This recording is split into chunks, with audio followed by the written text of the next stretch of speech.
जय मसीह की। मसीह में मेरे प्यारे भाई और बहनों, मैं आपका भाई सूरज हमेशा की तरह एक बार फिर से आप सभी को सत्य की खोज में स्वागत करता हूं। तो चलिए हम शुरू करते हैं हमारे आज के बाइबल अध्ययन।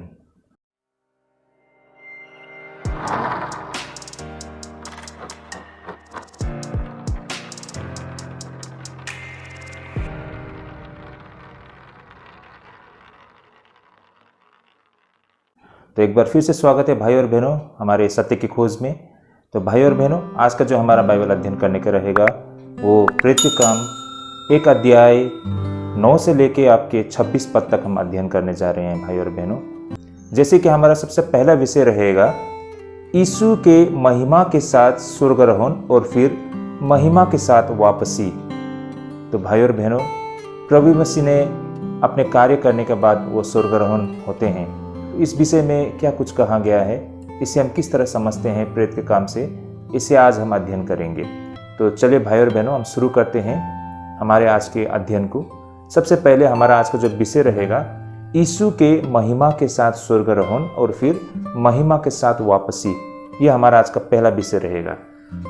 वचन अध्ययन करने का रहेगा प्रेरित का काम 1 अध्याय 9 से लेकर 11 पद तक। आइए हम सबसे पहले वचन को पढ़ लेते हैं। तो यहाँ पर वचन इस प्रकार लिखा है, यह कहकर वो उनके देखते देखते ऊपर उठा लिए गए और बादल ने उसे उनकी आंखों से छिपा लिया। और उसके जाते समय जब वे आकाश की ओर ताक रहे थे तो देखो, जो पुरुष श्वेत वस्त्र पहने हुए उनके पास आ खड़े हुए और कहने लगे, हे गलीली पुरुषों, तुम क्यों खड़े स्वर्ग की ओर देख रहे हो?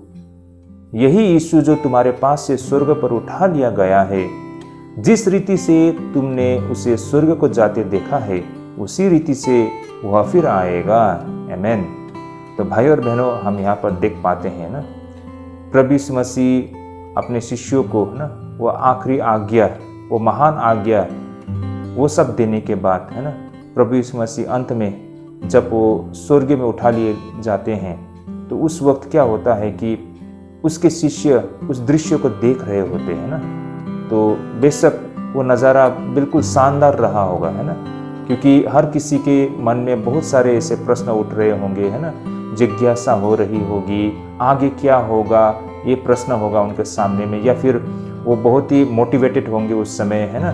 तो बहुत कुछ उनके बीच में चल रहा होगा, है ना। ये अद्भुत दृश्य था कि यीशु मसीह को उनके सामने से स्वर्ग में उठा लिया जाना, है ना। तो भाई और बहनों, ऐसे वक्त में शायद वे लोग वहाँ पर खड़े होकर ऊपर की ओर देख रहे होंगे ना, उस नज़ारा को देख रहे होंगे।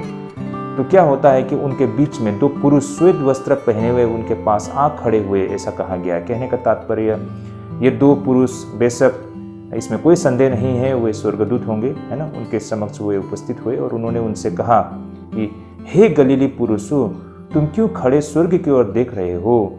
यही यीशु तुम्हारे पास से स्वर्ग पर उठा लिया गया है, जिस रीति से तुमने उसे स्वर्ग को जाते देखा, उसी रीति से वह फिर आएगा। तो भाई और बहनों, यही कारण हमारा जो आज का विषय भी बनता है कि यीशु की महिमा के साथ स्वर्गारोहण और फिर महिमा के साथ वापसी।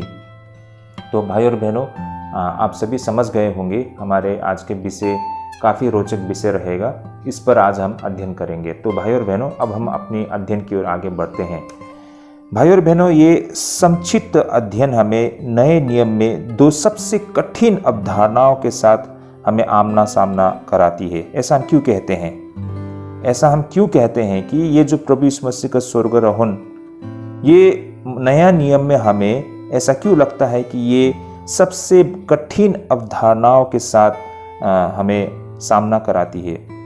भाई और बहनों, जैसे कि पहला तो ये स्वर्गारोहण की विषय में हमें 2 ऐसे बातें हमें जानने का अवसर मिलता है, और साथ ही भाई और बहनों, इस विषय पर लूका ने पहले ही भी अपने सुसमाचार में वर्णन किया है।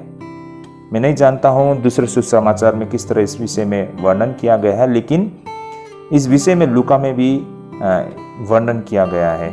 जैसे कि हमने पिछले अध्ययन में भी बताया था, जब हमने प्रेरित के काम के परिचय दिए थे, तो हमने उस वक्त आप सभी के सामने ये तथ्य रखा था कि प्रेरित के काम के जो लेखक वो भी लूका ही थे, है ना।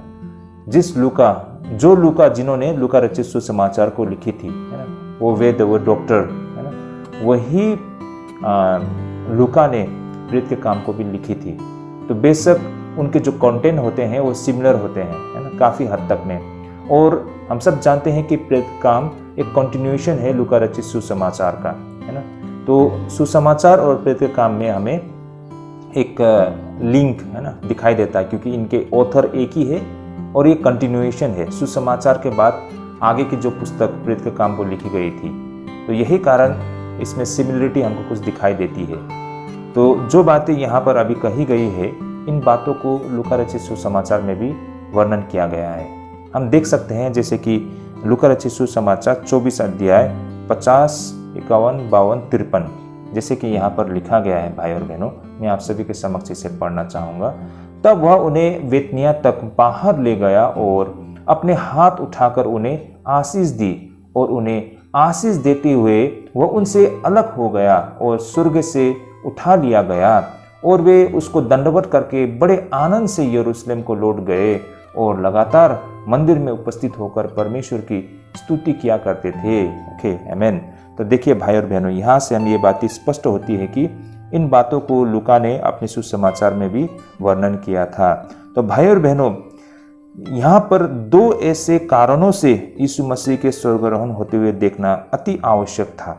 ये एक बहुत ही बड़ा मुद्दा है भाई और बहनों, कि यहाँ पर प्रभु यीशु मसीह का स्वर्गारोहण होते हुए हमको दिखाई पड़ती है ना। और इसके पीछे के जो उद्देश्य, खास करके दो ऐसे मुख्य विषय हैं, है ना, दुख या फिर दो ऐसे मुख्य कारण हो सकते हैं जिस पर आज हमें चर्चा करना है। जैसे कि पहला तो यीशु मसीह के पुनरुत्थान के बाद हम देख पाते हैं कि अंतिम क्षण होना बिल्कुल आवश्यक था। जब वह अपनी महिमा में वापस लौट जाते हैं तो ये बातें तब जाके पूरी होती है। भाई और बहनों, हम सब जानते हैं कि उस वक्त तक प्रभु यीशु मसीह का इस धरती पर पुनरुत्थान होने के बाद 40 दिन बीत चुका था ना? और स्पष्ट रूप से वह एक ऐसे समय था जो बिल्कुल अलग था, कह सकते हैं कि यूनिक था, और इसी तरह से भाई और बहनों हमेशा के लिए नहीं चल सकता था ना। उस अवधि का भी अंत निश्चित होना था। और साथ ही अगर यदि पुनरुत्थान का प्रकटन एकदम यूं ही अचानक समाप्त हो जाती है तो शायद ये बिल्कुल दिखने में सही नहीं दिखती। तो भाई और बहनों, इन बातों को भी हमें यहाँ पर समझना होगा। प्रभु यीशु मसीह का पुनरुत्थान होने के बाद प्रभु यीशु मसीह अपने शिष्यों के बीच में 40 दिन तक वो रहे हैं ना। समय समय पर वो उनके सामने प्रकट होते हैं और कुछ ऐसे रहस्य की बातें उन्होंने बताई थी अपने शिष्यों को उस वक्त। तो ये सिलसिला यूं ही नहीं रह सकता था भाई और बहनों, है ना, क्योंकि वो एकदम स्पेशल मोमेंट था। तो यही कारण भाई और बहनों, इसका अंत कुछ एक बहुत ही सुखदायक तरीके से इसका अंत होना बहुत ही जरूरत था। इसको हम इस तरह भी ले सकते हैं भाई और बहनों, जैसे कि हम फिल्म देखते हैं ना, मूवी देखते हैं, 2 घंटे की मूवी, 3 घंटे की मूवी, है ना। तो जो हम फिल्म देखते हैं उसका जो एंडिंग होता है, हमेशा से हम एक अच्छा एंडिंग होते हुए देखना चाहते हैं, है ना, या फिर उसका एंड होना बहुत जरूरी है, तभी जाके वो सारे मूवी का, है ना, उस सारे फिल्म का जो संदेश है, मैसेज है, हमें मिलती है। तो इसी प्रकार भाई और बहनों, यीशु मसीह का जो पूरा कार्य था इस धरती पर, उसका भी अंत होना बहुत ही जरूरी है। देखिए, जो देहधारी मसीह होते हैं वो इस धरती पे हमेशा रहने के लिए वो नहीं आए थे। उनका एक निश्चित समय था, उन्होंने अपना कार्य समाप्त किया, उनको वापस लौटना था। लेकिन एक लौटने का जो प्रक्रिया है, ये एक कंक्लूजन इसका होना बहुत ही जरूरी था। प्रभु यीशु मसीह ऐसे ही 40 दिन बाद अचानक कहीं गायब नहीं हो सकते थे ना। शायद अगर ऐसा होते हैं तो इसका कुछ गलत संदेश लोगों तक पहुंचना था, है ना, या फिर जो कंटिन्यूएशन होता है, अब आगे किस तरह प्रभु का कार्य आगे बढ़ना है, ये कंटिन्यूएशन नहीं हो पाते, कहीं रुक जाते, बहुत सारा समस्या होना था। तो यही कारण हम यहाँ पर देख पाते हैं कि प्रभु यीशु मसीह ने एक तरह से अपने इस धरती पर अपने देहधारी मसीह होकर जो कार्य करने का जो उनका समय था, इसका कंक्लूजन करते हुए हमको या फिर होते हुए हमको दिखाई पड़ती है। तो यही कारण उनका लोगों के सामने से इस तरह से स्वर्गारोहण होना ये बहुत ही आवश्यक था। लोगों को एक संदेश मिल गया था कि अब मसीह, जिस मसीह पर उन्होंने विश्वास किया था, है ना, वो मसीह सचमुच में परमेश्वर की ओर से थे और उन्होंने अपना कार्य किया और उनके सामने से वे मतलब स्वर्गारोहण हो गए हैं, है ना। तो अब उनको एक हौसला मिलती है, एक उनको संदेश मिला है, अब उनको पता है कि आगे क्या करना है। तो ये बहुत ही आवश्यक था इस तरह से स्वर्गारोहण होना। तो ये एक पहला विषय है भाई और बहनों। अब वो दूसरा कारण यीशु मसीह का स्वर्गारोहण होने का भाई और बहनों, ये हम इस प्रकार से समझ सकते हैं, जैसे कि इसके लिए हमें उन समय और कालों को कल्पना करना होगा और उस समय में हमें लौटना भी होगा। जैसे कि आजकल हम स्वर्ग को आकाश के ऊपर कोई विशेष स्थान नहीं माना करते हैं, है ना, बल्कि हम स्वर्ग को इस जगत में परमेश्वर के रूप में हम देखते हैं, जो कि दिव्य आशीष से समृद्ध है और हम हमेशा के लिए परमेश्वर के साथ आगे भी रहेंगे। लेकिन उस जमाने में हर व्यक्ति, यहाँ तक कि ऐसा माना जाता है कि उस समय के सबसे बुद्धिमान व्यक्ति भी पृथ्वी को उनकी नज़रों में वो बिल्कुल चपटी या फिर बिल्कुल सपाट समझते थे ना, और स्वर्ग को आकाश के ऊपर एक विशेष स्थान के रूप में वे देखते थे। यही कारण प्रभु यीशु मसीह को अपने अनुयायियों को अचूक प्रमाण देने के लिए ना, उस उद्देश्य से उन्होंने अपनी महिमा में लौटते हुए उन्हें दिखाया था। यही कारण स्वर्गारोहण अति आवश्यक था भाई और बहनों। तो भाई और बहनों, इस टेक्निकल बातों को आप लोग समझ पा रहे होंगे। देखिए, उस वक्त तक लोगों की जो समझ थी इतनी विकसित नहीं हो पाई थी। जिस तरह आज जो साइंस डेवलप हो गया है, उस समय इस प्रोसेस में था वे लोग। इनफैक्ट आज भी साइंस प्रोग्रेस में ही है, क्योंकि हर चीज़ इतना मिस्ट्री है, इतना रहस्य से भरा हुआ है। लोगों की समझ इतनी सीमित है कि हम सचमुच में ये सही मायने में हम जो अनदेखी चीज़ों के विषय में हम नहीं जानते हैं, है ना। तो ऊपर से ये तो एक आत्मिक विषय है। तो यही कारण भाई और बहनों, ये बहुत ही जटिल और गंभीर विषय हैं। तो मैं इन बातों को इस तरह आप लोगों के सामने रखना चाहता हूँ कि उस वक्त के जो वैज्ञानिक थे, उस समय के जो बुद्धिमान लोग थे, है ना, उनके नज़रों में भी, उनके समझ में भी ये संसार बिल्कुल फ्लैट थे, है ना, बिल्कुल चपटा, बिल्कुल सपाट, ऐसा था उनका मानना था, है ना। लेकिन आज हम जानते हैं ना कि वास्तव में संसार ऐसा नहीं है। वास्तव में ये पृथ्वी बिल्कुल गोल आकार के है ना, गोल आकार के हैं और लोग हर तरफ रहते हैं, है ना। लेकिन उस जमाने में लोगों को लगता था कि ये जो दुनिया है, ये जो संसार पृथ्वी है, बिल्कुल सपाट है, बिल्कुल फ्लैट है ना। और यही कारण लोगों को लगता था कि स्वर्ग उनके ऊपर है, जैसे कि आकाश में, है ना, जो ऊपर हम वो देखते हैं तो उनको वो स्वर्ग बोलते हैं। यही कारण आज हम स्वर्ग कहने का मतलब सिर्फ हेवनली किंगडम को नहीं बोलते हैं, स्वर्ग राज्य को हम स्वर्ग नहीं बोलते हैं। स्वर्ग हम जैसे कि आकाश को भी ना, ऊपर, इस धरती से ऊपर, उसको भी हम स्वर्ग कहते हैं। तो यही कारण आमतौर पर उस समय के लोगों का समझ कुछ इसी प्रकार था कि दुनिया तो बिल्कुल फ्लैट है, सपाट है और इस धरती के ऊपर स्वर्ग है। लेकिन हकीकत ये है कि आज आप ऊपर चले जाए, कहीं भी आपको स्वर्ग नहीं मिलेगा, है ना। क्योंकि जिस तरह से लोग उस तरह समझते थे स्वर्ग के विषय में, वास्तव में ऐसा नहीं है ना। स्वर्ग तो हमारे बीच में ही है, हर जगह है स्वर्ग, है ना। और स्वर्ग राज्य जो परमेश्वर जब वो एक दिन वापस लौटते हैं और उस स्वर्ग राज्य को वो स्थापित करते हैं, वो अलग विषय है। लेकिन फिलहाल में जो स्वर्ग हम जो समझते हैं, ऐसा नहीं है कि जो बादलों पर, है ना, वायुमंडल में कहीं एक ऐसा स्थान है जहाँ स्वर्ग है, ऐसा नहीं है भाई और बहनों। अगर ऐसा है तो फिर आज का दुनिया, ये पृथ्वी तो गोल है ना। लोगों के लिए तो जहाँ रहते हैं वहीं उनके लिए तो आकाश उनको दिखाई देती है ना। तो ऐसा है तो स्वर्ग उनके सर के ऊपर नहीं होगा ना, क्योंकि लोग तो दाएं बाएं भी रहते हैं। पृथ्वी तो गोल है, लोग यहाँ भी रहते हैं, यहाँ भी रहते हैं, यहाँ भी रहते हैं, है ना। तो ये बात को हमें समझना होगा। तो इस तरह की सोच उस समय के लोगों की थी, है ना, आज से 2000 साल पहले, कि पृथ्वी बिल्कुल सपाट है और उनके ऊपर स्वर्ग है। अब प्रभु यीशु मसीह उनकी इस समझ को शायद दूर नहीं कर सकते थे, क्योंकि लोगों की समझ इतनी विकसित नहीं थी। उनको अगर ये समझाने बैठेंगे कि दुनिया गोल है उस वक्त, है ना, तो शायद ये अलग ही विषय हो जाना था। लोग इसे विश्वास नहीं करते और शायद यीशु मसीह का वो विरोधी बन जाते। और यीशु मसीह ने ये सारे बातें उस समय उनको स्पष्ट नहीं किया। जैसा उनका समझ था वैसा ही उन्होंने रहने दिया। और वे जैसा सोचते थे कि स्वर्ग ऊपर है, तो प्रभु यीशु मसीह ने भी उनको वही दिखाया है ना। उनकी समझ के तहत वो भी उनके सामने से स्वर्गारोहण हो गए। और यही कारण लोगों को लगा है कि यीशु मसीह स्वर्ग जाते हैं तो ऊपर चले जाते हैं ना, स्वर्ग ऊपर है और ऊपर की ओर चले गए हैं। तो ये चीज़ उनको बताना दिखाना बहुत ही ज़रूरत था ना, उनको ये बताना कि सही मायने में यीशु मसीह स्वर्ग से आए थे और वापस वो स्वर्ग को लौट गए, है ना। उन लोगों के नज़र में स्वर्ग ऊपर थे, आकाश में, है ना, वायुमंडल में। तो यही कारण यीशु मसीह वहीं से आए स्वर्ग से और वहीं पर वापस दोबारा लौट गए हैं। तो ये प्रक्रिया को दिखाने के लिए उन्होंने इस तरह से उनके सामने से वो स्वर्ग में चले गए। वरना देखिए, यीशु मसीह अपने कार्य करने के बाद किसी भी प्रकार से वो यीशु मसीह वापस लौट सकते थे। कोई भी प्रक्रिया हो सकता है ना, शायद प्रभु यीशु मसीह अचानक गायब भी हो सकते थे, है ना, या फिर वो स्वर्ग ऊपर न जाके उनके सामने से बिल्कुल ओझल हो जाते, है ना, या फिर वो धरती के नीचे चले जाते। कहीं भी कुछ भी कर सकते थे वो, लेकिन उन्होंने ऊपर जाते हुए उनको क्यों दिखाया? क्योंकि उस समय तक लोगों का मानना समझना यही था कि स्वर्ग ऊपर है ना, इसलिए वो उनके सामने से ऊपर चले गए। तो ये बातों को हमें यहाँ पर समझना था, है ना, क्योंकि उनका विश्वास को स्थिर बनाना था। वो बिल्कुल उस समय नाजुक थे, उनके समझ बुद्धि ज्ञान बहुत ही सीमित था भाई और बहनों, है ना।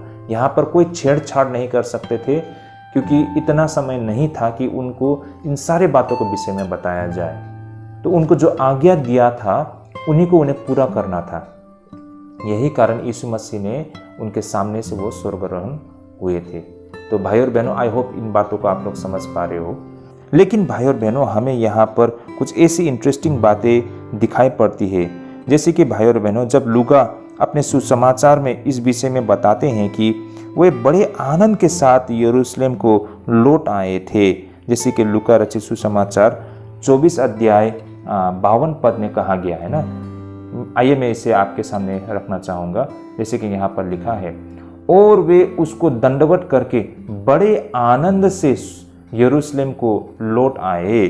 तो इस प्रकार भाई और बहनों, प्रभु यीशु मसीह का स्वर्गारोहण के बावजूद भी, या शायद इसके कारण शिष्यों को पूरा यकीन था कि प्रभु यीशु मसीह उनके बीच में ही हमेशा बना रहता है।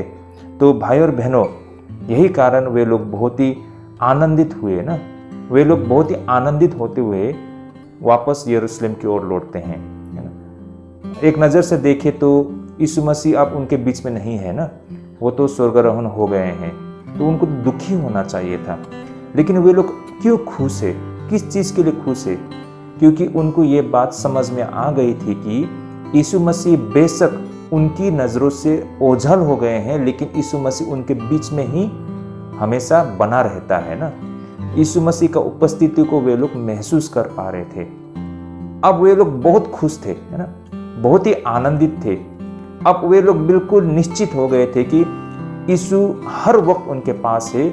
जब कभी भी उनकी आवश्यकता पड़ती है, यीशु मसीह उनके साथ खड़ा है ना। उनका ताकत है, उनका मार्गदर्शक है ना, उनका सामर्थ्य है। तो उनको ये एहसास हो गया, तो इसलिए वे लोग झूम उठे थे, बहुत खुश हो गए थे ना।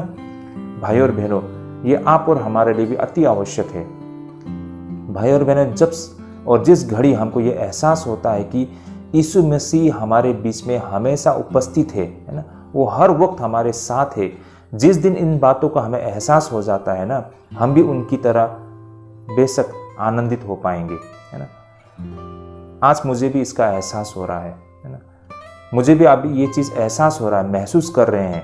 वैसे हमने सुने हैं बहुत लोगों से कि परमेश्वर हमारे बीच में हमेशा है, लेकिन सुनना, पढ़ना और उसको एहसास करना बहुत ये अंतर है भाई और बहनों। जब वास्तव में इन बातों को आप भी जब एहसास कर पाओगे कि मसीह हमारे बीच में हर वक्त है ना, वो हर वक्त उपस्थित है, तो देखिए भाई और बहनों, आपकी सोच में, आपकी नजरिया में सब कुछ बदलाव आपको दिखाई देगा, है ना।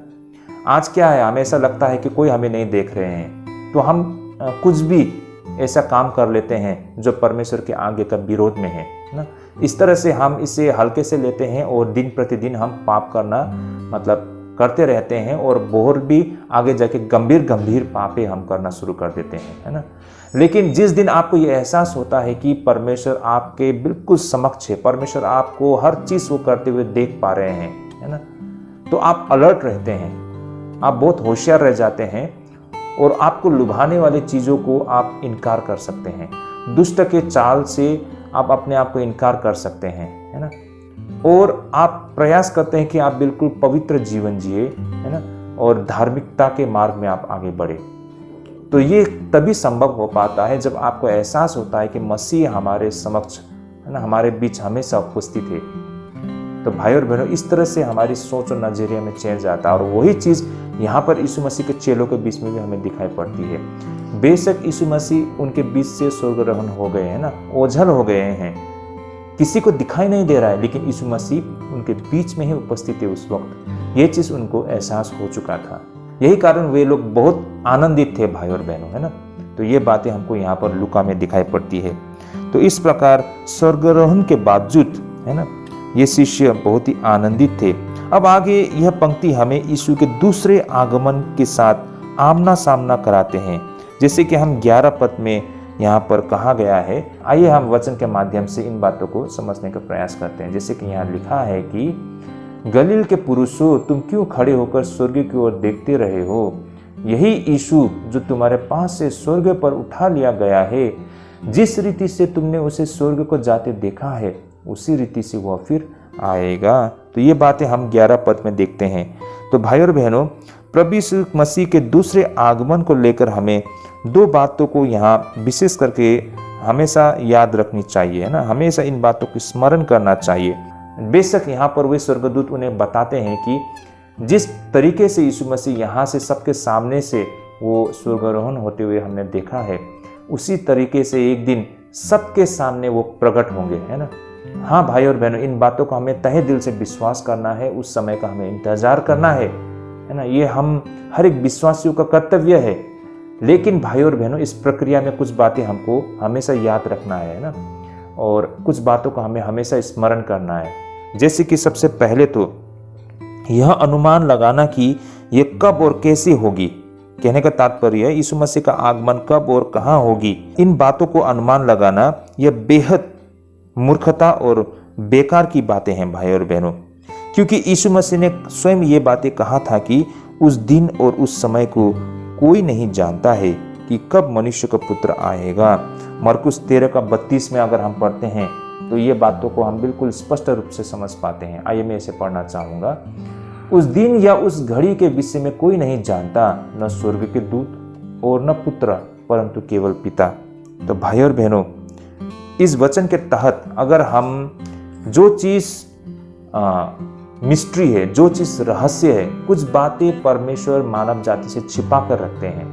कुछ बातें रहस्य होता है भाई और बहनों, और रहस्य का मतलब यही है कि ये सारे बातें जब पूरा होता है तभी हमको समझ में आता है। यही कारण तो परमेश्वर ने कुछ बातें मनुष्य से छिपा के रखा है भाई और बहनों। जिस चीज़ को परमेश्वर ने छिपा के रखा है, उस चीज़ को हम यहाँ से वहाँ से खुदेल के, है ना, जबरदस्ती उसके मायने बनाने के लिए कोशिश करते हैं, तो भाई और बहनों, ये परमेश्वर का इस निंदा करने के बराबर है भाई और बहनों, है ना। आपने परमेश्वर का आज्ञा को तोड़ा है। स्वयं यीशु मसीह ने कहे हैं कि उस समय के विषय में, उस काल के विषय में कोई नहीं जानता सिवाय परमेश्वर के। तो फिर आप यहाँ वहाँ से कुछ भी ढूंढ के निकालते हैं और लोगों को सामने कहते हैं कि यीशु मसीह का आगमन हो चुका है, होने वाला है, कल होगा, परसों होगा, नरसों होगा, बोल के आप दावा करते हैं। तो भाई और बहनों, आप परमेश्वर का विरोधी है, आप एंटी क्राइस्ट है। आपने परमेश्वर का आज्ञा को तोड़ा है, आपने लोगों को भरमाने के लिए कोशिश किया है, जो कि शैतान का काम है भाई और बहनों। इन बातों को हमें समझना होगा। बेशक मैं भी कहता हूं कि प्रभु का आगमन का समय बहुत ही निकट है। सिर्फ मैं नहीं, प्रभु के यीशु मसीह के चेलों ने कई दफ़े कहे हैं, बड़े बड़े प्रचारक ना, परमेश्वर के सेवक भी बार बार कहते हैं कि आज हम अंत के समय में हैं, परमेश्वर का समय बहुत निकट है ना। मैं भी कहता हूँ कि ये सारे बातें कि आज यीशु मसीह का आगमन का समय बहुत निकट है। हम ऐसा क्यों कहते हैं? क्योंकि परमेश्वर ने जो इंडिकेशन, है ना, जो दी थी, वो सारी चीज़ें आज पूरा होते हुए हमको दिखाई पड़ती है ना। जो संकेत यीशु मसीह ने बताई थी, वो सारी चीज़ें होते हुए हमको दिखाई पड़ते हैं। युद्ध हो रहा है ना, प्राकृतिक आपदा आ रहा है, मतलब जैसा जैसा उन्होंने बताया था, ये सारी चीज़ें आज हमारे सामने होते हुए दिखाई पड़ती है। इससे हमको ऐसा संकेत मिल रहा है कि यीशु मसीह का आगमन बहुत ही निकट है। तो इन बातों को कहना और इन बातों को रखना कोई गलत नहीं है भाई और बहनों, लेकिन गलत ये है कि आप ये दावा करते हैं कि अगले वर्ष यीशु मसीह आएंगे, अगले महीने यीशु मसीह आएंगे। और हमने इतिहास में देखा है तो कई बार जेहोवा विटनेस बोलिए और ऐसे बहुत सारे संस्था है, संगठन है, मैं चर्च नहीं बोलूँगा, ऐसे संस्था है जो ये दावा करते हैं कि यीशु मसीह का आगमन कल होगा, परसों होगा, लेकिन ऐसा नहीं होता है और लोगों को भरमाते हैं। तो ये परमेश्वर का आज्ञा का उल्लंघन करना है। ऐसे लोग एंटी क्राइस्ट है भाई और बहनों। तो इन बातों को हमें हमेशा याद रखना होगा भाई और बहनों। आगे हमें यह भी समझना पड़ेगा कि ईसाईयत की आवश्यक शिक्षा यह है कि परमेश्वर के पास मनुष्य और इस संसार के लिए बेहतरीन एक योजना भी है। यही कारण है भाई और बहनों, हम यह मानने के लिए बिल्कुल बाध्य है कि कोई दिव्य दूर की घटना है जिससे पूरी सृष्टि भाई और बहनों चलती है, और जब वह पूर्णता का समय आएगी तो यीशु मसीह सबका न्यायाधीश और सभी का परमेश्वर ठहरेगा। तो ये बातों को हमें समझना होगा, हमें समय का इंतजार करना होगा। जब वो काल और समय पूरा होती है, परमेश्वर का योजना पूरा होता है, तो प्रभु अपने समय में हम सबके समक्ष प्रकट होते हैं भाई और बहनों। तो इसमें हमें यहाँ पर कोई भी मतलब है ना, होता है ना कि मतलब प्रश्न करने की कोई भी मतलब कारण नहीं बनता है। हम परमेश्वर को वैसे भी प्रश्न नहीं कर सकते हैं, है ना। परमेश्वर अपने समय में कार्य करते हैं, हमारी सोच हमारे मर्जी से परमेश्वर कार्य नहीं करते हैं। परमेश्वर का अपना योजना है मानव जाति को बचाने का, उस योजना के तहत परमेश्वर काम करते हैं भाई और बहनों। और आज जो कुछ भी दुनिया में हो रहा है ये सब परमेश्वर की योजना के तहत ही है। इनफैक्ट हमारे देश में भी आज जो सरकार है ना, और हमारे देश में कहीं भी बिल्कुल जिला स्तर से लेके है ना एकदम नेशनल लेवल या इंटरनेशनल लेवल में जो कुछ भी हो रहा है इसमें परमेश्वर की योजना ही है। आप सभी को याद होगा नबूकदनेस्सर, है ना, जिस तरह से इजराइलियों को बेबीलोन के हाथ में सौंप दिया था परमेश्वर ने, ताकि उनको मतलब सही मार्ग में लेके आए, है ना। तो ये सब चीज़ परमेश्वर के योजना के तहत ये सारी चीज़ हुई थी, है ना। आज भी ऐसा ही है भाई और बहनों। आज बहुत सारे देश में नबूकदनेस्सर वो खड़ा हो चुका है और उसे खड़ा होने का मौका परमेश्वर ने ही दिया है। अब ये लोग जब प्रभु के जन के ऊपर हमला करते हैं तभी सही मायने में पता चलता है कि वास्तव में परमेश्वर के जन लोग कौन है ना। रिफाइन करने का ये प्रक्रिया है ना, ये परखने का प्रक्रिया है। तो परमेश्वर इन लोगों को इस्तेमाल करते हैं भाई और बहनों। तो जो कुछ भी आज दुनिया में हो रहा है ये सारे परमेश्वर की योजना के तहत ही है। आज तो मैं देख पा रहा हूँ कि हर देश में एक डिक्टेटर, चाहे वो डेमोक्रेटिक कंट्री भी हो, है ना, तब भी वहां पर एक डिक्टेटर की तरह ही राजनेता हमको दिखाई दे रहा है, उसी प्रक्रिया में आगे बढ़ रहा है। ये सारी चीज परमेश्वर की योजना के तहत ही है भाई और बहनों। तो भाई और बहनों, ऐसे में आप और हमारा यही कर्तव्य बनता है कि आप और हमें प्रभु यीशु मसीह के दूसरे आगमन के अटकलें लगाना और अर्थहीन कौतूहल का विषय बिल्कुल नहीं बनता है ना, क्यूरियोसिटी, बल्कि यह तो आप और हमारे लिए उस दिन के लिए खुद को तैयार करने का आह्वान है जब वो आएगा। तो भाई और बहनों, बहुत लोग क्या होते हैं, क्यूरियस होते हैं, है ना। कुछ लोग आके जब उनके सामने ऐसे बातें रखते हैं कि बताते हैं कि रहस्य उजागर हो चुका है, या कुछ लोग दावा करते हैं यूट्यूब में, ऐसे बहुत सारे लोग हैं, वो बोलते हैं कि हम रहस्य को बताने जा रहे हैं, हम रहस्य को बताते हैं और प्रकाशित वाक्य से वचन निकाल के वो एक्सप्लेन करते हैं कि ऐसा होगा, ऐसा होगा, ऐसा होगा। भाइयों, ये सब रहस्य है, ये छिपा हुआ बातें हैं, है ना।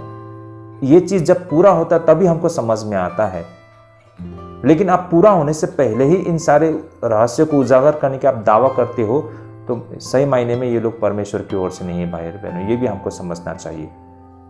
और जब ऐसे लोग ऐसे बातें रखते हैं कि यीशु मसीह का आगमन कब और कहाँ किस दिन में होगा, तो लोग ना बहुत ही क्यूरियस होते हैं भाई और बहनों।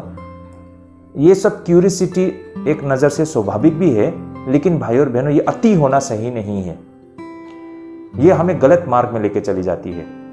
और सही मायने में मैं देखता हूँ बहुत सारे लोग इन सारे चीज़ों को लेकर बहुत क्यूरियस होते हैं, वीडियो देखते हैं, इस पर अध्ययन करते हैं, बहुत कुछ जानना चाहते हैं, लेकिन वास्तव में ये लोग परमेश्वर के कार्य के विषय में, परमेश्वर की इच्छा के विषय में जानने के लिए इच्छुक नहीं है।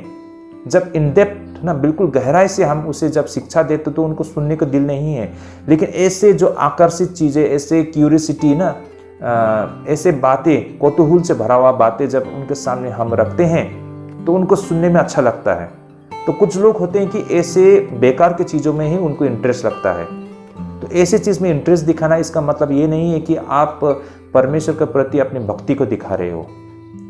ये जो क्यूरियोसिटी जब खत्म हो जाता है, जो आपको बता रहे हैं आप सुन लेते हैं, समझ लेते हैं, तो आपका क्यूरियोसिटी खत्म हो जाता है ना। फिर आप वैसे ही रह जाते हो, है ना। तो भाई और बहनों, इन सारे चीज़ों का अध्ययन करना, बिल्कुल इन सारी चीज़ों का मतलब हमेशा खोजबीन करते रहना, ये नहीं दिखाते हैं कि आप कितने भक्ति वाले इंसान हो। वास्तव में जो सही मायने में भक्ति भाव रखने वाले व्यक्ति तो उस समय का इंतजार ना पूरी श्रद्धा के साथ परमेश्वर का आज्ञा को पूरा करते हुए वो करते हैं। वास्तव में ऐसे लोग हैं जो भक्ति भाव से भरा हुआ, ना कि इन सारे क्यूरियोसिटी के पीछे भागना, ना कौतूहल के पीछे भागना, ये नहीं है भाई और बहनों। लोग होता है ना, कुछ ऐसे विषय हैं कि मरने का बाद इंसान को क्या होता है, ऐसे विषय सुनने में अच्छा लगता है ना। मरने के बाद आत्मा कहाँ चला जाता है ना, ऐसे विषय पर लोगों को सुनने में अच्छा लगता है। लेकिन जब सुन लेते हो आपका क्यूरियोसिटी खत्म हो जाता है, आपके जीवन में कोई परिवर्तन नहीं है, आप वैसे ही हो। तो फायदा क्या है भाई और बहनों, इन सारे बातों को आप इतना खोजबीन करने के लिए? बेहतर होता कि आप परमेश्वर का आज्ञा आपके लिए क्या है उसे इन डेप्थ तरीके से आप समझे और उस पर अमल करें, ये फायदा रहेगा ना। तो ये सारे बातें भी मैं आपके सामने रखना चाहूँगा। तो भाई और बहनों, यही था हमारा आज का पहला विषय, है ना, जो प्रभु यीशु मसीह का स्वर्गारोहण और उनके वापसी से संबंधित विषय पर। आई होप यहाँ तक आप लोग समझ पा रहे हैं। तो भाई और बहनों, आज के अध्ययन से ये सारी बातें हमने समझा है भाई और बहनों। होपफुली ये हमारे आत्मिक जीवन के लिए ढेरों आशीष लेके आएगी। और आज के लिए हम यहीं पे स्थगित करते हैं। हम अगले अध्ययन में फिर से प्रेरित के काम को अध्ययन करेंगे। तो आज के लिए हम यहीं पे स्थगित करते हैं। जो कुछ हमने आज सुना और सीखा है उसे हम इस पर अध्ययन करेंगे और भी अमल करेंगे, है ना, ताकि हम और भी आत्मिक रूप से आगे बढ़ सके। तो आज के लिए हम यहीं पे स्थगित करते हैं। अगले अध्ययन में जरूर जुड़िएगा। प्रभु आप सबको ढेरों आशीष करे, प्रभु आप सबको हमेशा अगुवाई करे। सभी को जय मसीह की।